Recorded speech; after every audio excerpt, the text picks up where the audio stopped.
নমস্কার, 24 আওয়ার্স টিভিতে আপনাদের স্বাগত। আমি তুহিনা রয়েছি আপনাদের সঙ্গে। আজ কোনো ইন্ট্রো দেব না, একদম সরাসরি আলোচনায় যাব, প্রশ্নে যাব, কথা বলবো। কার সাথে ভাবছেন তো? অনেকেই আপনারাও তাকে দেখেছেন টেলিভিশন পর্দায় বা অন্যভাবেও হয়তো চিনে থাকবেন। সে সোমা চক্রবর্তী, গুডেস হাসপাতালের কর্ণধার এবং তার পাশাপাশি গৌরী ফাউন্ডেশনের নামও আপনারা যারা শুনেছেন, সেই ফাউন্ডেশনের ফাউন্ডার। এই মুহূর্তে আমার সঙ্গে 24 আওয়ার্স টিভির স্টুডিওতে আমার সঙ্গে রয়েছে। প্রথমেই স্বাগত আমাদের চ্যানেলে। নমস্কার সকল দর্শককে আমার নমস্কার। প্রথমে একটু বলি, কেমন আছেন? ভালো আছি।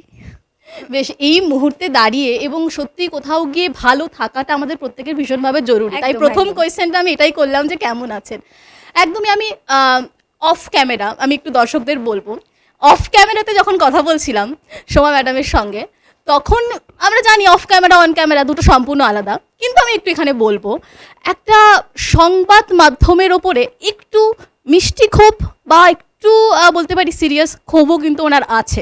অফ ক্যামেরায় কথা বলতে গিয়ে যেটা জানতে পারছিলাম কি বিষয়ে, কারণ আমরা দেখেছি আপনারাও অনেকেই একমত হবেন এবং এটা নিয়ে অনেক আলোচনাও বিভিন্ন জায়গায় হয়েছে। আমরা দেখেছি যে কোনো বিষয় হোক, একজন মানুষ সে জীবনে অনেক স্ট্রাগল করে এগিয়ে যায়, সেটা সোমা চক্রবর্তীও তাই, সেটা তো শুনবই। ঠিক একইভাবে কোথাও যখন আমরা দেখি সংবাদ মাধ্যমের শিরোনামে যারা আসেন, মিডিয়া ফোকাসে যারা আসেন, সেই সংখ্যাটা অনেক কম, এবং যারা আসেন তারা কোথাও গিয়ে হাই প্রোফাইল, যেটা নিয়ে একটা বিক্ষোভ ক্ষোভ মনে রয়েছে সোমা ম্যাডামের, যেটাই আমি অফ ক্যামেরায় শুনেছি, এবার অন ক্যামেরাও শুনবো, যে ঠিক কোন জায়গায় কিভাবে বিষয়টাকে দেখছেন বা কি মনের মধ্যে ওই ক্ষোভটা রয়েছে।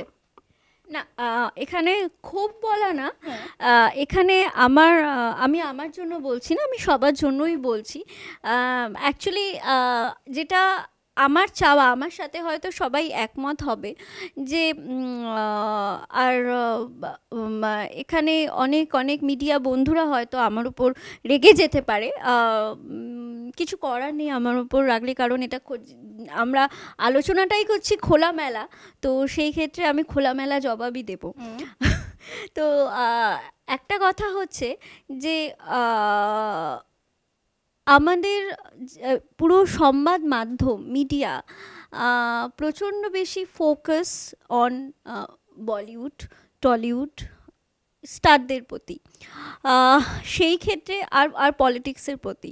তো সেই ক্ষেত্রে আমার মনে হয় যে আরও যারা ইন্ডাস্ট্রিয়ালিস্ট রয়েছে, যারা প্রচুর কাজ করছে এই সমাজের জন্য, তাদেরকে যদি সামনে নিয়ে আসা হয়, তাহলে হয়তো আমাদের যারা যুব সমাজ রয়েছে, সেই যুব সমাজ হয়তো অনুপ্রেরণা পাবে আর কিছু করার রাস্তা দেখতে পাবে। এটা খুব ইম্পর্ট্যান্ট, কারণ বলিউড টলিউড আমরা যে মুভিগুলো দেখি, ডেফিনেটলি যখন আমরা কোনো বায়োগ্রাফি দেখি, কিছু দেখি, সেইখানে আমরা প্রচুর স্ট্রাগল কিভাবে হয়, সব কিছু কীভাবে হয় সেটা আমরা দেখতে পাই, কিন্তু ওইটা কি হয়, মানুষের অবচেতন মনে কাজ করে না। হ্যাঁ, তো সেই ক্ষেত্রে ওইটুকুনিটাই তাদের জন্য আর কি মাথার মধ্যে থেকে যায়। কিন্তু আমরা যদি প্রত্যেক দিন প্রতিনিয়ত এমন কিছু মানুষকে নিয়ে আসি যারা সত্যি স্ট্রাগল করছে, মানে টিভির পর্দায় নিয়ে আসি যারা সত্যি স্ট্রাগল করছে, তাদের যদি জীবনীগুলো শোনানো হয় বা তাদেরও যদি হাইলাইট করা হয়, তাহলে হয়তো এটা সবার জন্য খুব ভালো হবে। দেখুন, আমি বছরে তাদেরকে একটা সম্মান দিলাম, সেটা যেমন ইম্পর্টেন্ট ডেফিনেটলি, তেমনি তাদেরকে প্রতিনিয়ত টিভির পর্দায় আনাটাও খুব দরকার। আমি কিছু কিছু জিনিস বলছি যে আমি যখন ফেসবুক ঘাঁটি, কিছু কিছু অনলাইন নিউজ পোর্টাল দেখি, সেইখানে দেখতে পাচ্ছি একটি টিয়া গান গাইছে, ঠিক আছে, সেটা প্রচণ্ড ভাইরাল হয়ে গেছে। আচ্ছা, সে টিয়া পাখি কিভাবে গান গাইছে সেটা খুব ভাইরাল হয়ে গেছে, তার মধ্যে প্রায় প্রচুর কমেন্টস রয়েছে তার। আচ্ছা, একটি মহিলা যাই হোক, সে তার মন্দিরে গিয়ে চুল ছেড়ে ছেড়ে নাচছে, কেউ শীতলা, কেউ মানে মনসা দেবীর কাছে গিয়ে হঠাৎ করে জিভ বার করে কীরকম করছে, সেইগুলো ভাইরাল হচ্ছে। তাহলে মানে আমার এগুলো ছোট ছোট ছোট ছোট মনে রাখার, মানে মনে রাখার মতো নয়, তবু আমাকে মনে রাখতে হয়েছে যাতে আপনাকে এই আনসারগুলো আমি দিতে পারি। সেগুলো যদি ভাইরাল হয়, আমার সাধারণ মানুষ তো সেগুলোকে গ্রহণ করছে না, সেগুলো গ্রহণ করছে, ওগুলো এন্টারটেনমেন্ট হিসাবে আপনারা গ্রহণ করাচ্ছেন। তাই আপনারা কোনো মানুষের জীবনীকে যদি টেনে আনেন বা তাকে যদি প্রতিনিয়ত ক্যামেরার সামনে দেখান, তাকেও কিন্তু গ্রহণ করবে, এরকম না গ্রহণ করবে না। সেই গ্রহণযোগ্যতাটা আনতে হবে মিডিয়া বা মাধ্যমকে। হ্যাঁ, মাধ্যম, আপনারাই তো মাধ্যম, আর তো কোনো মাধ্যম নেই, কিভাবে করা হবে? এটাই কি সমাজে একটা এফেক্ট পড়ছে উন্নতির ক্ষেত্রে, যেটা যুব সমাজের একটা বার্তা, সেটা যেটা আপনি বলছিলেন? হয়তো কোথাও করছে, একদম হয় কোথাও করছে। একজন স্টারের জীবন, আপনাকে আমি একটা বলছি, কিছু মনে করবেন না। আপনি সুভাষিনী মিস্ত্রিকে চেনেন? না। ইয়েস, উনি পদ্মশ্রী পেয়েছেন। আচ্ছা। হ্যাঁ, উনি নিজের কাগজ কুড়িয়ে কুড়িয়ে পয়সা জমিয়ে জমিয়ে উনি হসপিটাল বানিয়েছেন। সেটা বেশি হাইলাইট হয়নি, যে কারণে আমি চিনি না। সুভাষিনী মিস্ত্রি পদ্মশ্রী পেল, তখন আমাদের কোনো একটা মিডিয়া এসে, বাংলার মিডিয়া এসে তাকে স্বাগত জানিয়েছে? আমি নাম বলছি, আরো প্রচুর নাম আছে, আমি ধরে ধরে ধরে ধরে দেব। কেন আমি একাধিক, এখন এইটা বলছি তো এখন তর্ক বিতর্ক হয়ে যাবে। আমি এমন কিছু নাম বলবো যে যেখানে একটা এই যদি পদ্মশ্রী কোনো বলিউড বা টলিউডের স্টার পেত, তো ডেফিনেটলি আমি বাংলার মিডিয়াদের কথা বলছি, তাহলে সে কতটা হাইলাইটেড হতো সেটা চিন্তা ভাবনার বাইরে। কেন সুভাষিনী মিস্ত্রি হলো না? প্রচুর কিছু আছে ম্যাডাম।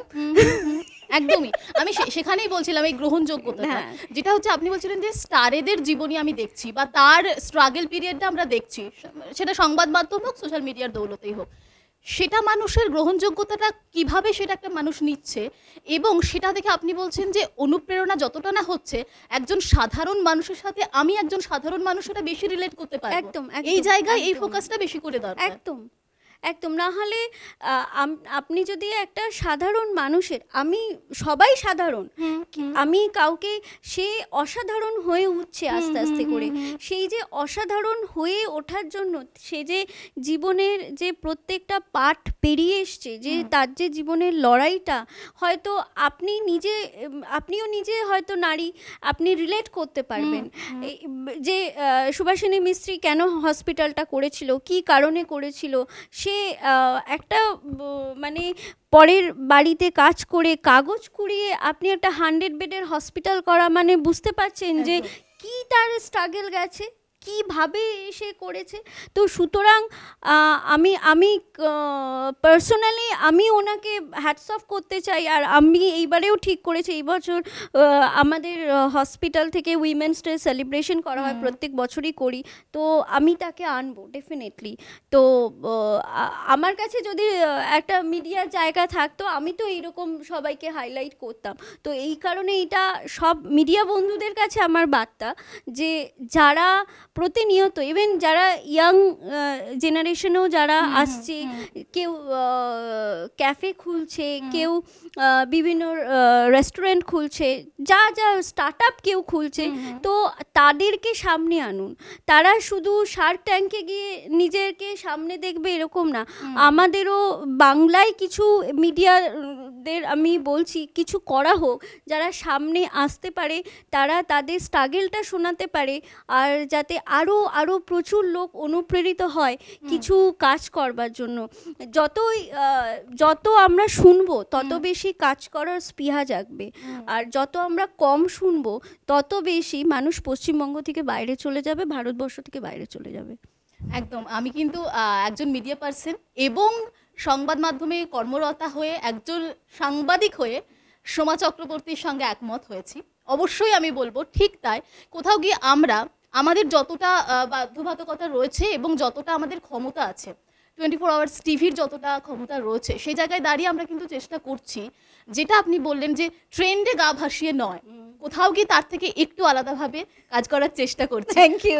আশা রাখবো যে যারা সংবাদ মাধ্যম রয়েছেন বড়, অবশ্যই সেই জায়গায় এটা কোথাও গিয়ে গ্রহণযোগ্যতাটা আমাদেরকেই করতে হবে, আমরাই সেটার উৎস হতে পারবো একদমই। তার পাশাপাশি আরও কিছু কথা বলবো অবশ্যই আপনার সঙ্গে, আপনাকে যখন পেয়েছি এত সহজে তো ছাড়ছি না। একটা হাসপাতাল চালাচ্ছেন, পাশাপাশি একটা ফাউন্ডেশনও চালান আপনি, এই কাজ করার এনার্জিটা পান কোথা থেকে? এই রে, কাজ করার এনার্জি তো জানি না কোথা থেকে পাই, কাজ করতে ভালো লাগে। আর আমার মনে হয় একটা তো থাকে যে এটার জন্য আমার একটা ইন্সপিরেশন বলুন বা একটা স্পিরিট আছে যে যেটার জন্য অ্যাকচুয়ালি একটা কথা মনে হয় যে আমি যখন একটা কিছু স্টাবলিশ করেছি, আমার সাথে সাথে কিন্তু আমার এখন এমপ্লয়ির সংখ্যা হচ্ছে 128খানা। 128 ইন্টু 4 আমি যদি করি, মোর দ্যান 500। ঠিক আছে, যে আমাকে সেই ক্ষেত্রে আমার মনে হয় ওই যে পরিসংখ্যানটাই না আমাকে স্পৃহাটা এনে দেয় কাজ করার, যে আরও কিছু ভালো করলে তাদের বেটারমেন্ট হবে, আমার তো বেটারমেন্ট হবেই। আমি একদম বলছি না যে আমি অন্যরকম চিন্তা ভাবনা করছি না, সেটা করছি না। আমার যেমন বেটারমেন্ট হবে, আমার সাথে সাথে যারা করছে, আমার যারা কালিগরা রয়েছে, তাদেরও প্রচুর বেটারমেন্ট হবে। আমি চাই যে আমি যেরকমভাবে স্ট্রাগল করে এসছি একটা জায়গায়, তারাও যাতে একটা প্ল্যাটফর্ম পায়, তাদের নিজেদের আইডেন্টিটি কে একটা আইডেন্টিটিকে যাতে জানাবার সুযোগ পায়, একটা জায়গা পায় যে হ্যাঁ দে ক্যান ডু সামথিং। এইটা আমার কাছে মনে হয়, আর সেই কারণেই এই কাজ করার স্পৃহাটা জাগে। আর আমার মনে হয় যে আমার যেটা ইচ্ছা যে end of the day, end of my life, যে আমি যেদিনকার আমার জীবনটা শেষ করব, সেদিন পর্যন্ত যেন আমি কাজ করতে পারি, এটাই। একদম, এটাও একটা সেই স্পিরিট যেটা থেকে কাজ করার এনার্জিটা আরো বাড়বে এবং আরো আগামী দিনে এগিয়ে যাবে। একদমই তাই।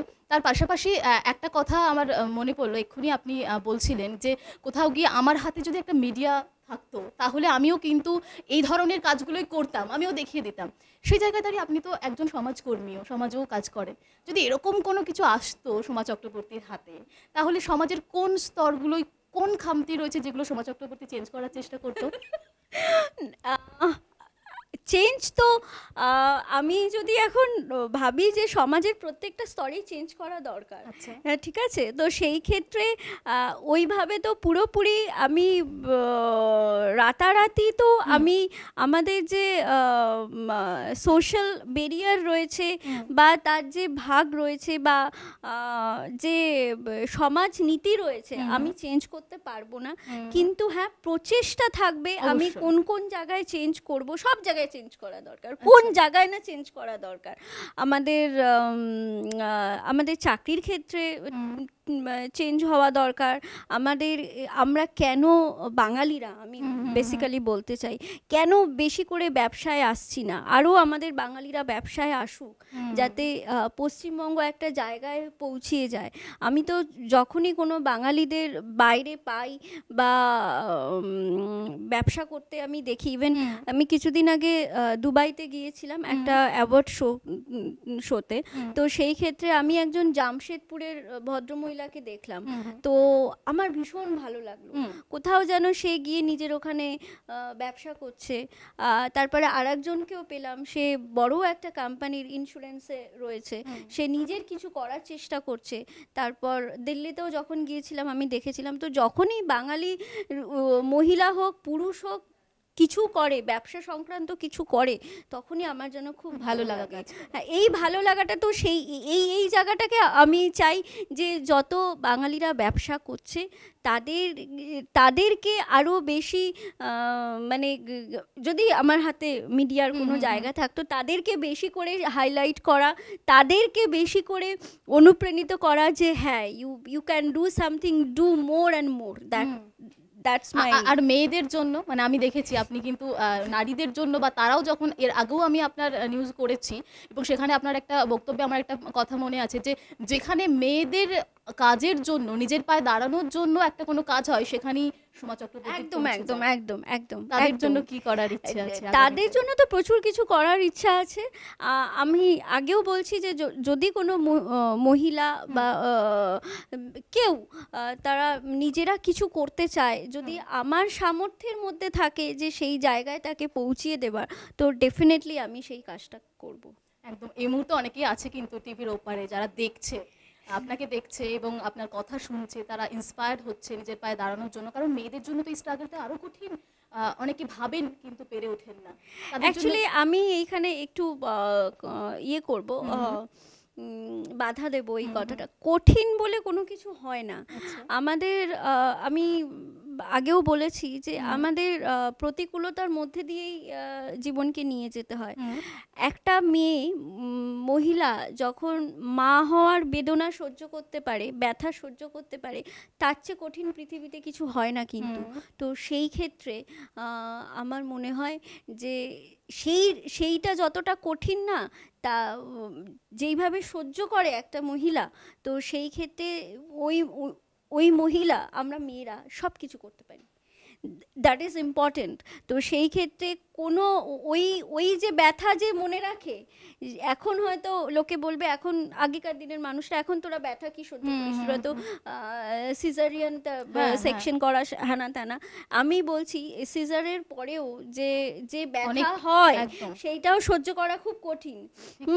তো সেই ক্ষেত্রে আমার মনে হয় এই যে পিরিয়ডটা চলে, এই যে একটা টাফ সিচুয়েশন চলে, তো সেইটা আমরা যখন পেরিয়ে এসছি, তখন আমার মনে হয় প্রত্যেকটা কঠিন জায়গা মেয়েরা কিন্তু অবলীলাক্রমে ভাঙতে পারে, মেয়েরা অনেক কিছু করতে পারে। তো সেই কারণে করার জন্য আমরা নিজেদের মাথার মধ্যেই যদি ভেবে নিই, আচ্ছা ওটা কঠিন, আমি করব কি করে, না, ভাবতে হবে যে আমি করব, শুধু কি করে এটাকে বাদ দিতে হবে, আমি করব, তাহলেই করতে পারবো। একদম। আর বেশি সময় নেব না, আমি একদম একটা শেষ প্রশ্ন করব এবং খুব ছোট্টভাবে উত্তর নেওয়ার চেষ্টা করব। গৌরী ফাউন্ডেশনেও তো আপনি মেয়েদের নিয়ে কাজ করেন, সেখানে কীরকম কাজ হয়, বা গৌরী ফাউন্ডেশন নিয়ে আরও আগামীতে আপনার কি প্ল্যান রয়েছে? গৌরী ফাউন্ডেশন শুধু মেয়েদের নিয়ে কাজ করে না, গৌরী ফাউন্ডেশন সবাইকে নিয়ে কাজ করে। গৌরী ফাউন্ডেশন প্রথম যেই কাজটা করেছিল, আমরা পিছিয়ে পড়া কিছু শিশুদের আমরা ক্লথ ডিস্ট্রিবিউশন করেছিলাম, সেটা পুজোর আগে। তারপরে আমরা বৃদ্ধদের নিয়ে ঘুরতে গিয়েছিলাম, আপনারাও সেটা কভার করেছিলেন। ইভেন এখন আমাদের যেটা খুব রিসেন্ট যেটা আমরা করতে চলেছি, সেটা হচ্ছে বিনামূল্যে ছানি অপারেশন। এইটা আমি ভালোই হয়েছে যে আমি মিডিয়ার মাধ্যমে বলতে চাই, আমি ডেটটা ডেফিনেটলি জানিয়ে দেব।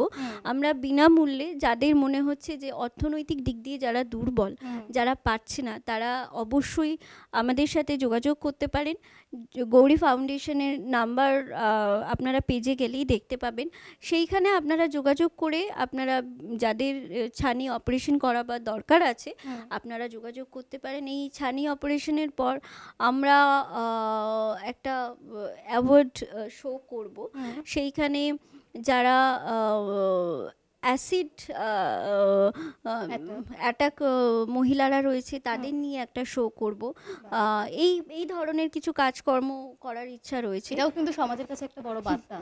একদমই তাই, মানে কথার মধ্যে কাজ ভীষণভাবে মিল আছে আপনার। তো সেই ক্ষেত্রে আরও কিছু কিছু প্রজেক্ট রয়েছে, সেগুলো করব। তো I am hoping for the best. একদম একদম। অনেক ধন্যবাদ এতক্ষণ আমাদের সঙ্গে থাকার জন্য, এবং অবশ্যই আপনার মূল্যবান বক্তব্যের জন্য, যে বক্তব্যগুলো সত্যি সমাজের জন্য কোথাও গিয়ে একটা বার্তা দিয়ে গেল। অনেক ধন্যবাদ জানাবো আপনাকে। শেষ করব, দেখতে থাকুন অবশ্যই 24 আওয়ার্স টিভি।